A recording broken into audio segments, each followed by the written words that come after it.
So you're using the data points to find pattern recognition that gives you who you're looking. That's exactly right. Norm Macdonald had a joke about that. You ever the Norm Macdonald joke? No, about that? was it?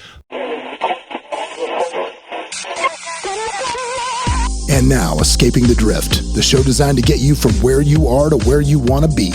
I'm John Gafford, and I have a knack for getting extraordinary achievers to drop their secrets to help you on a path to greatness. So stop drifting along, escape the drift, and it's time to start right now. Back again for another episode of Like It Says in the Opening, Man, the podcast that gets you from where you are to where you want to be. And today, live in the studio, this is going to be a banger today, man. This is going to be something really interesting. At least I'm really interested in it. Today in studio, we have the founder and CEO of RMC, which is a data-driven public relations and political strategy firm that operates nationwide and international. This is a dude who is a contributor regularly to outlets like NewsMax, Fox News, LA Times, the New York Post, Politico, campaigns, elections, and more and more and more and more. Today, what we're going to dive into is kind of how the science of getting people elected, the science of what that works, and how you can implement that in your everyday life. Ladies and gentlemen, welcome to the podcast. This is Rory McShane. Rory. Thank you so much for having me. I really appreciate it. What's up, appreciate man? being here. How are you doing? Yeah, no, good. When I got this, and you were a referral from Jeff Iverson, who we love. Jeff's a great dude. And when I saw that this was on here, the political strategy thing, I thought to myself, man, this is a guy that helps people use media to get elected. And so you must understand branding in a way that has to resonate with you. So not just get elected. So we also have a fairly large corporate side of the business. We do corporate customers, all that kind of stuff. And really what we've penetrated and we've built a lot of success in, right, is so starting in the political area, if you're running for a political office, let's say in Clark County, right, there's 2 million people in Clark County, right? Mm-hmm. And of those 2 million people, roughly 75% of them are registered to vote. Of those 75%, you've got, let's say, another 75% who will actually show up to vote. Now, of that fraction of the population, you've got only a very specific segment of who are actually persuadable, right? You've got a lot of people who are very loyal Democrats or very loyal Republicans, but you have a very specific segment of the population that's actually movable as a voter. So in a county of 2 million people, you're really interested in talking to less than 10% of the overall population, right?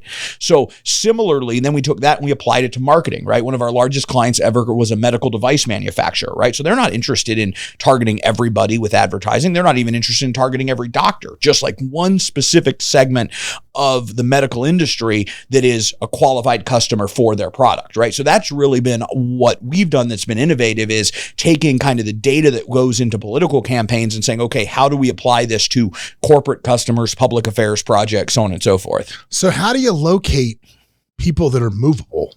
So how do you do that? Sure. So the worst kept secret in the world is your credit card company sell your purchase history. No. Yes. Never. Yes, absolutely. Damn it. There you go. TransUnion, Equifax, Experian, they all sell it, right? So I have access to about 200 individual data fields on every voter, every consumer, right? So and we'll use a political example because it's easy, right? If I'm running a campaign for a Republican and I want to target Democrats who might be willing to vote for a Republican, well, I'm going to look at people who might drive American-made pickup trucks or SUVs, people who donate to their church, people who subscribe to Field and Stream magazine, stuff like that. And similarly, those same socioeconomic qualifiers can be applied in any corporate situation to find people who would be your ideal customer. So you're using the data points to find pattern recognition that gives you who you're looking. That's exactly right. Norm Macdonald had a joke about that. You ever the Norm Macdonald joke? No, was it? So it's a joke Norm Macdonald told. It's not about probability, it's about logic. So he goes and sits down to meets his neighbor, and his new neighbor. He says, "Hey, so what do you do?" And the neighbor says, "Oh, I'm a professor of logic down at the university." He's like, "Logic? What is that?" And he goes, "Well, that's where I look for a series or chain of events that creates a pattern of recognition that I can deduce things." And he's like, "Well, I don't understand. What does that mean?" He goes, "Well, here, let me ask you a question." Or he goes, "Okay, sure." He goes, "Do you have a doghouse?" He goes, "Well, yes, I do have a doghouse." He goes, "Okay, well, the fact that you own a doghouse, I can deduce you probably own a dog." And he's like, "Yeah, I do own a dog." He goes, okay, cool. Then if you have a dog, I could probably deduce you have a family. He's like, yep, I do have a family. And he goes, okay, cool. Well, if you have a family, I can probably deduce that you have a wife. And he's like, yes, I do have a wife. And he's like, okay, cool. Then from that, I can deduce that you are probably heterosexual. And he goes, yes, I am heterosexual. So he goes, so the fact that you have a doghouse, I can deduce through logic that you're also heterosexual. He goes, oh man, that's good. So he walks away and he's thinking about it, and he goes down to the bus stop and he's waiting for the bus, and he starts talking to this guy next to him. And the guy says, hey, what's new with you? And he goes, man, I just met my neighbor, and just had a really weird conversation. He's a professor down at the university, a professor of logic. And he's like, what does logic mean? You go, what does that mean? He goes, well, here, I'll give you an example. He goes, do you have a doghouse? And the guy said, no, I don't have a doghouse. And he said, oh, well, you must be one of them gays. That was my bad rendition of Norm Macdonald's joke. Well, one, a great comedian, but actually that's where we start, right? I'll give you another example. I was doing an interview with a magazine here in town, and I was trying to explain to them what we do, right? And the woman who's doing the interview brought up a friend of hers who owns a business installing commercial grade garage doors, right? And I was like, okay. So, and she's like, my friend's having trouble with advertising, marketing. I was like, okay, how are they advertising? Well, radio, TV. And I was like, that's stupid, right? Mm-hmm. Again, counting at 2 million people, how many people own real estate that needs commercial garage doors for freight shipping, right? I mean, so where are we going to start? We're going to start with property records, right? And then we're going to match those property records to Facebook accounts, mobile device IDs, so on and so forth, right? So it kind of follows that same train of logic. Do you think that, if you have any type of a business, dude, you're in marketing, you got to figure this out. How is big data becoming more readily available to your small individual business owner, or is this still just kind of out of reach? No, it is. And that's kind of what we've built our whole business on, right? We've built our whole business on saying, okay, if you're a, let's say medium-sized business, you're doing between 1 and 10 million in revenue a year, right? Mm-hmm. To you, big data in your mind is so far out of reach. It's like, that's stuff that Microsoft does. That's stuff that Apple does. That's not available to me, but it is. And it's not super expensive either. And what I tell clients all the time is, I don't care if your marketing budget's $10,000, spend $2,000 of that to get the right data to make your next $8,000 more effective, right? Mm-hmm. And what's making it more effective is, we're on our phones all day long, right? We're liking things on Facebook. We're looking at buying things online. We're checking in at the gym, whatever. The amount of data points that we as consumers are providing is just exponentially more than it was 10 years ago. Is all of that corralled into one place, or do you literally have to buy multiple places and then you guys are figuring out how to interpret? So not one place, but there's a handful of data warehouses that corral it together that we tend to buy from. Okay. All right. Well, let's go back to this. So let's say now you've got this data. You've identified, let's talk about it from a political standpoint. You've identified the voters that can be swayed. Mm-hmm. How do you craft a message that sways them?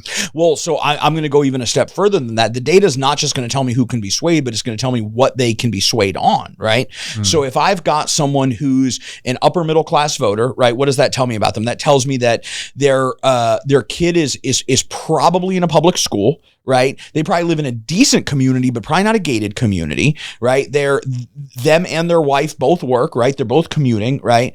And if they have children in the home below a certain age, they're probably worried about crime, right? So I'm going to use that data not just to target the voter, but also to craft a message. If you look back at political campaigns 25 years ago, every campaign had one message, right? Whatever that message was. Now a good campaign has 10 or 15 messages. You're looking for voters that are persuadable, and you're only serving them a message they already agree with. Okay. So you're trying to keep it on brand to what they're on brand. That's exactly right. You're not trying to change minds. American voters are the most tribalistic they've ever been, right? And are least willing to change their minds than they've ever been before, right? And I'll give you an example of the last election. Yeah. I don't know. There's a professor at the University of Virginia, Rachel Bittkoffer, who just did an interesting thesis that there are no more undecided voters left, right? What there are decided and unmotivated voters. And ask yourself, do you know anyone in the last election who was sitting at home thinking, wow, I love Donald Trump and I love Kamala Harris. I just can't pick. Mm-hmm. No, there was nobody sitting there doing that. 100%. So if you're a product, like, does that work the same way with brands? Like, because brands, obviously you're not undecided? How do you find a brand that you can move? So that's a good question. And you have to define with our corporate customers, we have to define very specifically what you're selling. And I'll give you an example, right? We work with a IT company in the Dallas area, right? And they're a mid-sized IT company, right? They service predominantly customers in the Dallas-Fort Worth area, a few in Arkansas, Oklahoma, a couple in New Mexico, but they're not one of the major national leaders, right? Mm-hmm. So what is the service that they are selling in competition with a national competitor? They're selling a level of service that a national IT company can't compete with, right? So, if you have a problem at your company with your IT in Fort Worth, you're not going to get on a live chat with somebody in New York. Somebody's going to drive out in a van and help you fix it, right? Mm-hmm. So for that customer, we're going to try to sell to other individually owned businesses, right? Mom and pop, so to speak, sole proprietors or partnerships where the value of customer service matters. Okay. So it's not necessarily about moving from brand. It's about finding something within the brand that's important to them. That's exactly right. So you're not selling, like, for example, if your shampoo, you're not selling our shampoo makes your hair shinier. You might find out that they like that it's a sustainable product and you're selling it. You're finding out exactly the message that it appeals to them. That's a beautiful analogy to use, right? If your shampoo is I'm sure you ever seen the show Mad Men? Sure. Okay. You know the scene where they talk about our tobacco is toasted, right? Yeah. And they say everyone's tobacco is toasted. No, everyone else's tobacco has chemicals. Yours is toasted, right? Yeah. We're finding something that's true of the product or the service or whatever it is that you do already. And then we're finding a consumer subset that already has that value system, right? And if you want to go all the way back with this, look at the first successful marketing campaign that Apple ever did, right? The 1984 campaign, right? Mm-hmm. Where the woman's running and she throws the sledgehammer into the screen, right? Mm-hmm. They were saying, this is who we are, and we're going to extricate from the general population people who already agree with what we're saying. Well, let me ask you this. What's more important, brand or actual functionality and feature? What's more important? Brand, overwhelmingly. And the best example for this is the iPhone, right? We all carry around iPhones today. I mean, 90% of the population has them. Don't be the green bubble. Right. No one wants to be the green bubble. I don't even like texting someone with the green bubble. That's the smartest thing they ever did, I think, was just because you just get ostracized. I grew up, middle class. I'm not a snob, but it's like I'm on an airplane and I'm trying to, I travel 100 days a year, right? So I'm like on an airplane, I'm trying to text someone and a green bubble and an X, and I'm like, just get an iPhone, just be a person. Come on. But like, if you look at the features in the iPhone, Microsoft released a product that had all those features like it was about 5 years earlier, right? So it wasn't that people needed the features of the iPhone. They liked what the iPhone said about them. It had style, it had independence, it had creativity, it had all those sort of things. Microsoft had unveiled a basically equal product at a similar price point 5 years earlier, and it never went anywhere. What do you do for brands that have lost their cachet, right? Because there's some brand, like you look at, most notably now you've got, I guess, there's somebody that's in massive trouble for a Ponzi scheme because he tried to buy a bunch of brands that lost their cachet and said he was going to bring them back. And that, I guess, has got him in a lot of trouble. But has anybody ever come to you and been like, hey, we're losing our shine a little bit. How do you shine us back up? So, yeah. And it's a tough question because there's not one universal answer. There's not one fit here, right? Yeah. Maybe the answer is you're targeting the wrong demographic, right? Like if you're selling, this is a tough, it's a tough analogy to make here, but if you're selling a product that, is reminiscent of the 90s, there's nothing we're going to do from a branding perspective to help you. Can't fix Hooters is what you're saying. You cannot fix Hooters, right? The only thing that you could do is target a market segment. Let's use this analogy here, right? Like, guys, and it's probably an unfortunate thing in our society, but guys who are 18 to 25 aren't going to go to Hooters because they can get on their phone and they can see way more than they can see at a Hooters, right? Without talking to a woman. And that's probably a really bad thing for like the future, but let's deal with that another time.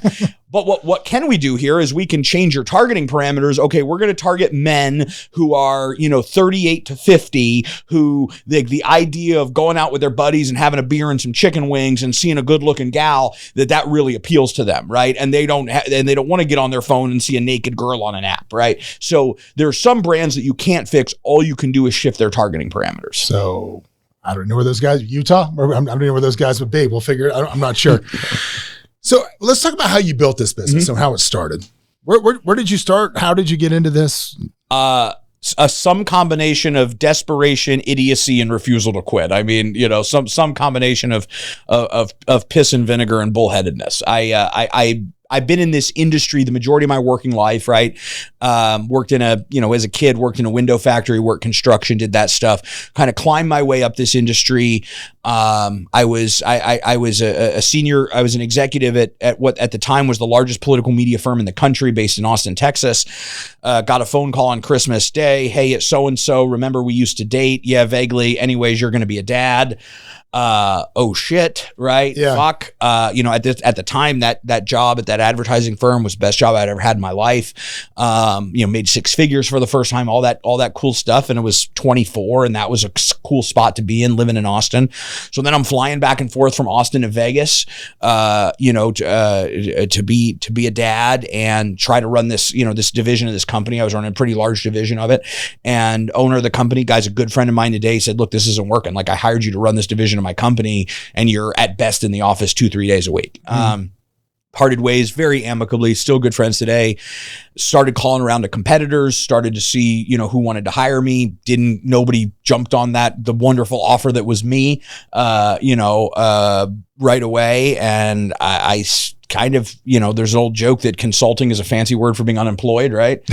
And, I put a desk in my son's nursery, and in like the first few, I did some interviews with Sky News London, and you could see like the little mobile of the nursery in the back. Yeah. And just started jamming the phones and calling everybody I knew, trying to get business. And within a couple of months, hired one employee, and we moved the official corporate headquarters to my living room. And then maybe 3 months after that, hired employee number 3, and we moved to the garage. And then, and it kind of just, took off like wildfire. Between 2019 and 2020, we grew 500%. We grew another 200% between 2020 and 2022.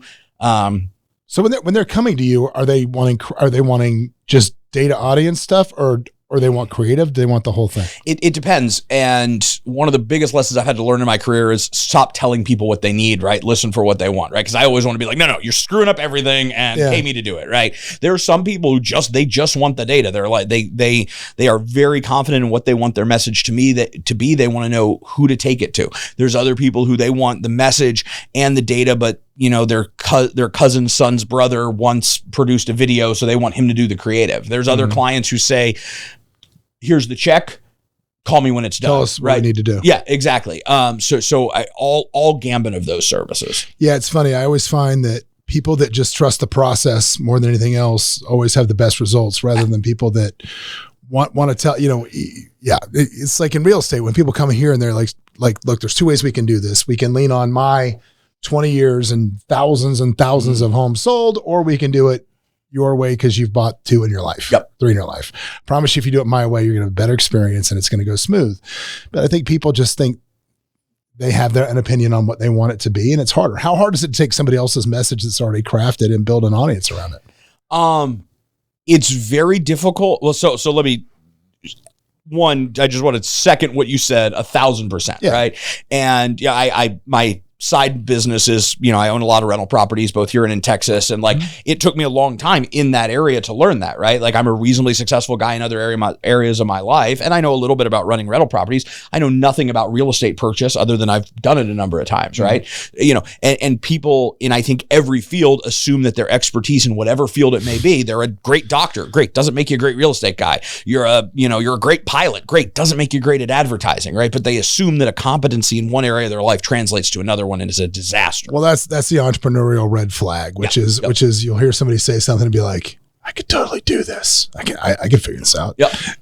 That's honestly why when I have a big project coming up or something I'm really hyper focused on, I purposely remove myself from like my mastermind groups, from going to events and doing stuff like that. I remove myself from that because I'll go down a rabbit hole of like, oh, this dude's got this, they're making all this money doing credit repair. I can do credit repair. Let's do credit repair. And then I'm like, tell my wife, you got to get a license to do that. You're going to take this course. And it's all of a sudden, it's like, what are you doing? Like, you got to stop and stay focused on what you're doing. My vice president will often at times run into my office and look at my whiteboard to see what I have on the whiteboard that isn't like in any way related to what I'm supposed to be doing. Well, you got to train your people. I mean, like, I definitely got to a point where I was like, listen, I'm going to go to this event. And I'm going to come back and I'm going to throw up all over you. I'm just going to come out here and just, we should, blah, blah, blah, and it's all going to, everything that I got excited about over the last 2 days is going to come spilling out of my mouth.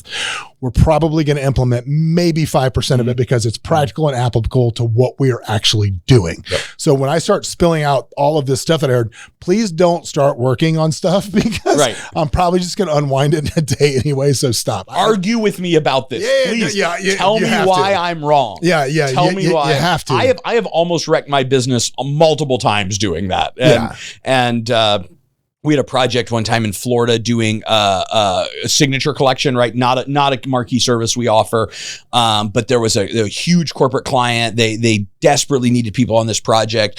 They we had the conference call at like 7:00 at night or something, and they were like, "We will wire you $100,000 by the end of the call. Like we will send you the wire confirmation before the end of the call." And I'm a businessman, so I'm like, and I got payroll at the end of the month, so it's like, absolutely, this is the best thing ever. My COO is like furiously texting me like, "We don't do this. We're not insured for this. We have to buy another insurance policy. We got 17 other projects going on." And I'm like, shut up, I'll make it work. And then I lost a bunch of money on it, Yeah, it's funny. In my life, I've just thrown some ridiculous terms out on deals that I didn't want to do just because I was like, this is whatever. And I'll just throw some ridiculous term. And then people be like, yep, we'll do it. And I'm like, oh man, well now I got to figure this out. I mean, I've got buddies of mine that are in the trades here because trade, you've got some real estate, but the trades are really difficult, especially in Vegas right now. Just not enough people here doing the work. And I've got some buddies of mine that are contractors that are same thing. They'll go look at a project and be like, do this bathroom, $85,000. And then people are like, yes. And they're like, shit, now I got to figure out how to find the guys to come actually do the work. That's how you build a great business though. Sell the jobs, figure out the labor on the back end. Well, gosh, man. Yeah.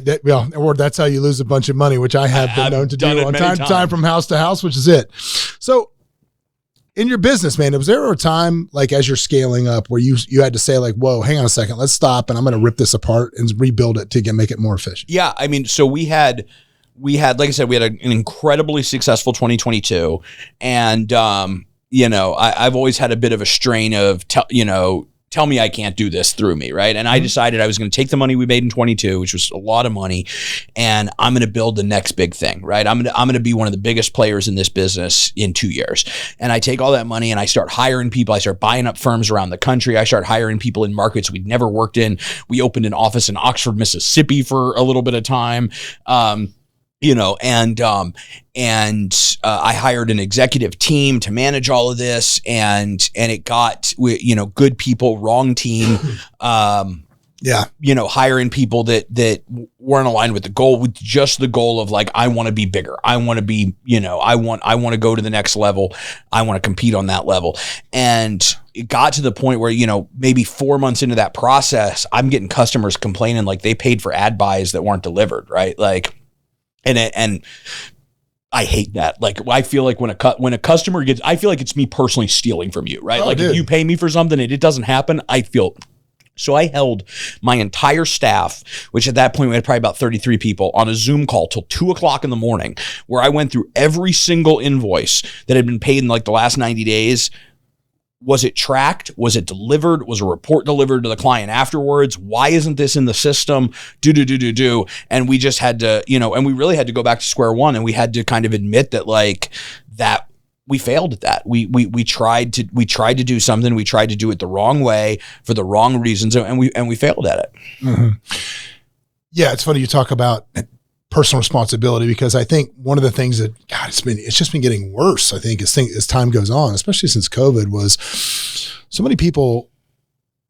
One of the challenges that I've had in my business, right, is accountability cannot be the enemy of enthusiasm. Mm-hmm. And I've finally gotten it to a point where I was letting some apathy creep into my organizations at different levels. And we have several different companies, but there was apathy in all of them at a certain level. And I'm finally today, as I sit here, can say, like, I don't think I have that anywhere. Like, we've gotten rid of all of that. Yeah. So you can't account it. Like I just said, accountability cannot be the enemy of enthusiasm. You've got to be okay with it. And radical accountability, I think, is in short order. Like, I had somebody that worked for me Then when they would make a mistake, look, and I'm not looking for blood on anybody, although I always say one of the best compliments I ever got was somebody called me a bleeder once. One of my bosses years ago when I actually was an employee somewhere asked me a question about something, and it was something that was screwed up. And I said, yep, 100%, I did that. That's my fault. This is what happened. This is how I fixed it. And this is how I made sure it's never going to happen again. My boss just looked at me and said, Gafford, that's why I love you, man. He goes, you're a bleeder. You just stick your chin out and take it right on the chin. No ducking and weaving, no nothing. It's like that power slap competition. Just let me smack me right in the face. It's so important because when someone's willing, early on in my business, right? Somebody bought like $300 of Google ads. Like I like such a small ad buy, we wouldn't even take that business today, right? And the guy who was placing our ads placed $3,000 of Google ads, right?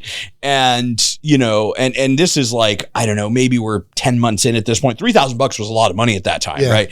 And just was like, yep, I screwed up. I was working on a million things. I saw the invoice come in. I placed it, didn't check it again. Right. So what did that, and the fact that they were like, yep, this is how I screwed up. This is how I screwed up. I hope you don't fire me, but I did it. Right. We didn't fire him. And we're like, okay, we need better checks on this. We need weekly reports. We need these trackers to be updated on a daily basis. This is the budget. This is how much has been spent. This is what's required before an ad can run. Right. That's how you fix a business, or how you take a business to the next level. When someone's willing to be like radically accountable about this was the mistake, this is why the mistake was made, how do we stop that from happening again? Well, and I think so many business owners get so comfortable in their surroundings and comfort with the day-to-day and like, yeah, maybe this person's not the best person, but it's familiar and they've been here forever and this is just how we've always done things.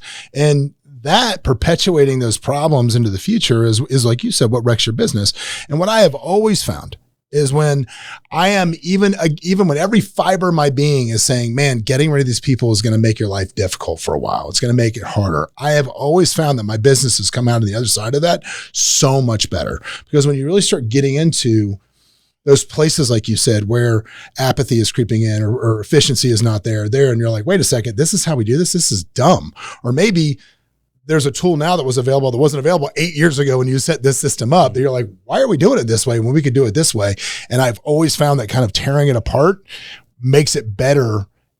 And now the speed of things are changing with technology, you can get better fast. 100%. Really fast. I'm a big believer in up or out, right? For years, I'm not sure if it's still current policy, but for years, the military had a policy. It was like you had so many years to get a promotion or else you were out, right? And I'm a believer in that. Like if I have someone in my organization that they're making the same money they were 3, 4, 5 years ago, that's a problem. Because what that shows me is they don't have a desire to learn new skills, right? They don't have a desire to move things forward. They're happy with what they make, and that's fine. Not everyone is money motivated, like I imagine you and I are to some extent, but like they don't have a desire to improve their craft, right? Or improve their systems. And that's a huge problem. I just literally got out of a meeting with my assistant and my vice president. We've been doing these one-on-one meetings with everyone. And I just love the meeting so much because we're like, Robin, you're a great assistant. She books my travel, does my appointments, everything. She's the one who's telling me like, you have to leave by 1 o'clock to be in, blah, blah, blah. And we're like, what do you want to do here? She's like, I don't want to just be an assistant. Like, I want to she turns to our vice president. She's like, there's a lot of things that you do that I could do, right? I can learn how to run the payroll. I can learn how to program the 401ks. I can learn how to keep track of all of our company internal systems. Like, I have to be in the meetings anyways. Why are you spending time on this? And I love that. And we're just like, okay, cool. Let's have a meeting again in 1 month. And in the next month, I want you to take this one responsibility off the vice president's plate. Like, I want people who want to go to the next level, because that's how you keep a business going. I call that philosophy grabbing the mop. So a million years ago, when I was in the corporate restaurant world, another life ago, I would train managers for this restaurant chain. And I always kind of had one little litmus test it was my little personal thought to see if people were going to succeed. So I had these MITs, managers in training, run around. They would always start in the kitchen, because you had to start your training in the kitchen because you know how to cook everything. And I would always, towards closing, I would grab a mop. Me as the multi-unit guy, I would grab a mop and I would just start walking around mopping in the kitchen. And I just wanted to see how long they'd let me mop. Because that's the lowest common denominator job. And I'm like, dude, if you see your boss mopping, grab the mop. If it's something he's doing or she's doing that you can do, take it from them. That's how you get ahead. 100%. I had a job years ago doing construction, right? And, home remodels and stuff like that. I was working for a guy, and I was painting, whatever. My job was to paint the upstairs of this townhouse this one day. So I paint, do the painting. And then I'm done. And I'm just kind of chilling out. And he's like, what are you doing? And I'm like, oh, I got everything painted. I did it exactly the way you wanted. He's like, yeah, there's shit you could sweep. There's, we got to start working on the deck. There's da-da-da-da. It's like, he's like, I'm not a huge business, right? Like, if you want to stay here, you have to make yourself indispensable to me, right? You have to do things that I would otherwise have to hire someone else to do.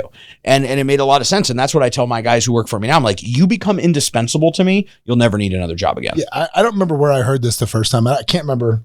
I'm going to try to attribute it. It was either Kent Clothier or my friend Cody Sperber, one of the two. No, I think it was Kent that said this. He said, this is the philosophy you have to have with your employees. And it might have been Cody. I don't know who it was. They said, this is the philosophy you have to have with your employees, and it's fair. And as long as you're honest about it, it's fair. They were like, I leave job advertisements up for every job in my position all the time, because my job as the steward and CEO of the company is to the company. And I have got to provide the absolute best talent for every seat that I have. So my job is to try to replace everybody in my network or in my ecosystem as often as I can with better talent. Mm-hmm. Their job is to make that impossible. That's right. That's exactly right. That's their job. And as long as you're clear with that with everybody, like, your job is to make me look at you and be like, there's no way I can get rid of this person.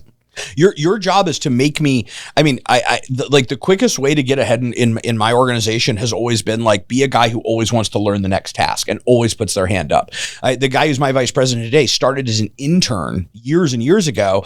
And like, I needed a new assistant, and he was like, yep, I'll take it. If it gets me out of being an intern, I'll take it. And he became my assistant, and he traveled with me everywhere. It was like, well, we need someone to take over this tiny little department. I'll take it.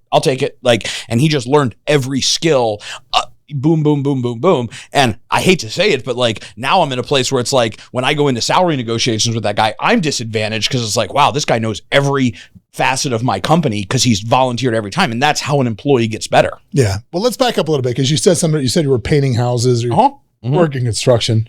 So to go from obviously that job, tell me, where did you go to college or no? No, never.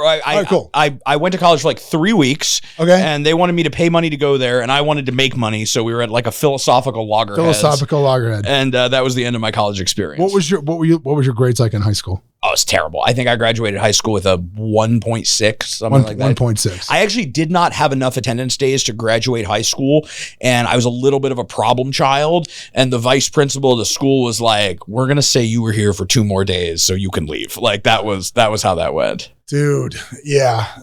Similar. I mean, I was probably pretty similar like that. I was that kid that I could always get like A's on the test, but I always got like a straight F across the board in homework, because I just figured, if I can get an A on the test, why do I need to do the homework? And the teachers never saw it that way. So they would blend your grade average down to like C plus B minus is the best you would do. But I just, if you're somebody out there that I take the excuse away, right? So many people want to look at the past and what they had and the education level they have, or how they did it. Maybe I didn't do good in high school. Maybe I did this, and they use it as a crutch to not take that next step forward. So how do you, in the world that you're in, I mean, obviously, it's funny, the world is changing less. Nobody's asking about education anymore, especially in a specialized field like this. But how do you find the belief system in yourself to that first job at the advertising gig, right? Like, how do you go from painting houses to that gig? Sure. Well, one, knowing that I couldn't do a job never once stopped me from trying to do it, right? Yeah. And I was just a guy who was going to figure it out on the way, right? Basically, I went from that job to the window factory, and I went from that job to knocking doors on a political campaign for something like $9 an hour, right? And whatever task it was that I had ahead of me, I would figure out how to do it come hell or high water. And the guys who were ahead of me saw that, and I think they liked it. And I'll give you an example. I was working on a political campaign. This is, 12, 15 years ago. And we were going to have an event. We're going to have this big, whatever, a town hall, you call it, I guess. And we sent out all these flyers, all these mailers, where the event was supposed to be at this community center in Virginia. And I had put the flyers together wrong, and they had the wrong address on them, and they were an address for some art gallery, right? And it's the day of the event, and we realize this is screwed up, and I'm the one who screwed this up. I can't blame anyone else. So I drive to the art gallery, I bring a copy of the flyer with me, and I'm like, hey, this is what happened. I sent out 30,000 of these flyers with your address on them. So we have 2 options here. either A, you can agree to rent me this art gallery tonight, or B, you can call the police and just drag me out of here, because and they did. So we had it looked ridiculous. We had like chairs and there's a painting and everything. Oh wow! And we had the event at the art gallery, right? But I think especially in today's world. Well, hang on, don't jump over that, because you had a boss, right? So you had to go to your boss and say, "This is what happened." Yeah. But I'm assuming you had the solution in your pocket before you told him what was going on. Wow. And so you take a massive screw up, but they've got to look at that. Your boss has got to be like, this is pretty ingenuity. Like, not just like we're screwed. He went out and fixed it. Yeah. The guy I worked for at the time was a guy by the name of Zach Condry, really, really successful in the public relations field. He went on to be a vice president at Edelman and a bunch of stuff. And he like took me aside after that night. He's like, you're going to do really well in this. Like, and I thought when he pulled me aside, I thought I was going to be fired. And he's like, things get fucked all the time. The guys who make it here are the guys who know how to dribble, right? Yeah. And that's know how to dribble, right? Know how to dribble. Because you're right, dude. Things are going to get screwed up. And again, I think you're going to screw stuff up in life, but I think it's how you handle what it is. I had somebody that worked for me that would make a mistake, and I would say like, hey, you screwed this up. And again, I'm not looking to nail anybody to the cross, but I expect a little, I take full responsibility. That's my fault. I'm really sorry, blah, blah, blah. This person was like, yeah, that's not good. Yeah. I'm like, oh, what in the world? So I could not work with that person because there was no accountability there. You got to, I think there's two types of people in the world, man. There's people, I don't know if you ever saw that movie Tombstone, right? Wyatt Earp says you're either born a willow or you're born an oak, right? And I don't know what makes someone some way, but there's people who seem to have a hunger and a desire to do better. And those people are the people you want in your organization. And there's people who don't, right? I think a lot of that probably trends from what people see. I think if people don't see a path forward and they don't see this, I think the people that come through and look, obviously this podcast is so funny. I got a book coming out November 11th, and I'll tell you, I've never shared this on the podcast, but I'll share it now. I got a review from Publishers Weekly, which is like a house that reviews books for book buyers, right? So my publisher sent them, they gave me a review, and a lot of it was complimentary, but at the end of it, it said that it found the reviewer, whoever wrote it, said, I find the advice trite because something like, I failed to acknowledge the institutional limitations that would cause people problems, or something to that effect. And I was like, yeah, I'm not gonna acknowledge some boogeyman that's out to get you because of where you grew up. And the reason I can say that is because of the people that have sat in that chair that have no business being near the success they've had. I mean, that is an absolute bullshit statement. And that's not to say that there aren't people who are. That's why I loved it. It was a bad review. I'm like, yeah, if somebody believes this, that my book is not for you. You're never going to be successful. Yeah, my book's not for you. And let me be like, I grew up in a, reasonably like, moderate level of potential, right? In that middle class family, like, not super wealthy, not super poor, so I grew up with advantages that some people don't have. Like, that's absolutely a true statement. Very grateful to my parents for how hard they worked to do that. But I was at a Burger King in Kingman, Arizona last week, right? It was a crazy week. I started my week in DC, then I had to fly on a red eye to get to Arizona for a meeting in Phoenix, and then I had to be back here at like 7 a.m. for a meeting in Vegas. So I'm driving back, and we stopped at a Burger King to get a bite to eat. And there was this kid, I think it was 18 something, right?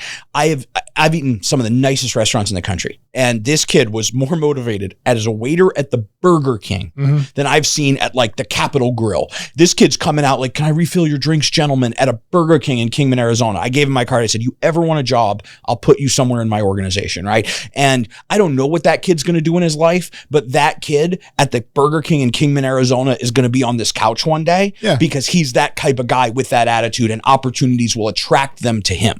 Yeah, I agree. I think if you put out that vibe to the universe will respond. If you put out, this is all there is for me, then the universe is going to provide that as well. 100%. Without question. What if you had to pick, let's get into philosophy. So if you had to drill down like a life philosophy, what are you going with? It's an interesting question, and I would say that there are almost two competing answers. So I did a podcast last week, and I had two major takeaways from the podcast, and And the first one is, and a lot of questions about kind of how I built the business and stuff. And I was kind of sitting and thinking and meditating a little bit on what are the two biggest takeaways I've had from my career.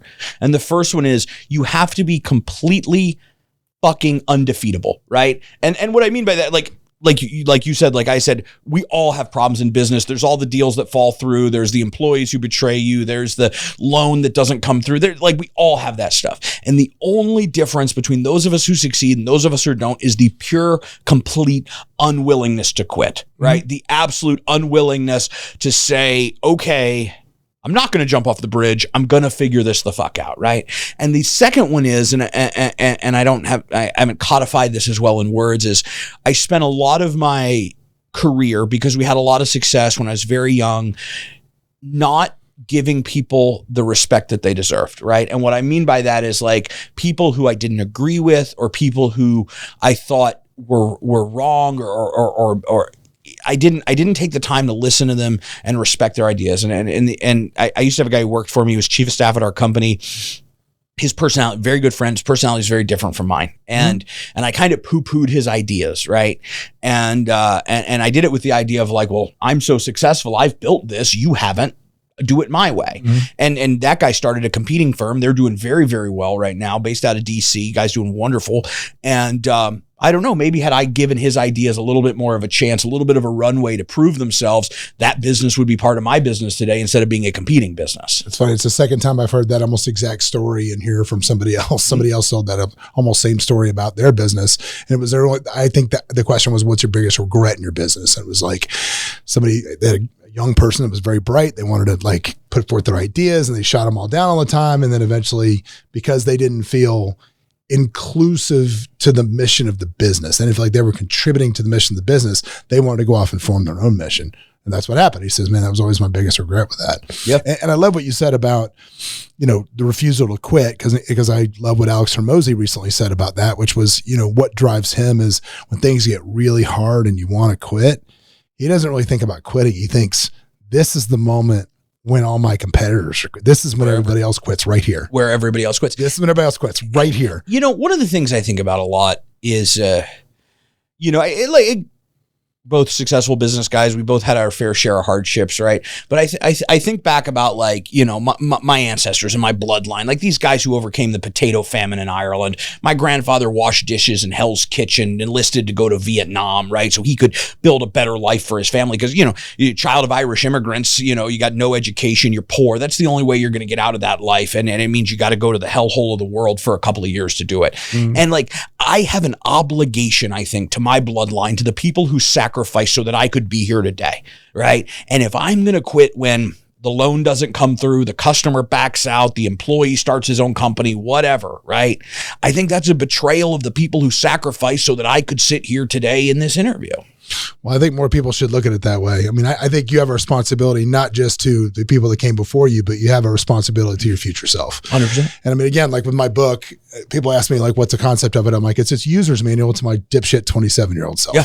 If I could go back and smack myself in the head with a book and say, just do all this, you'll be fine. This is the book. 100%. And it's funny because I think that life kind of works that way, right? It's like if only we could have had these lessons when we were younger.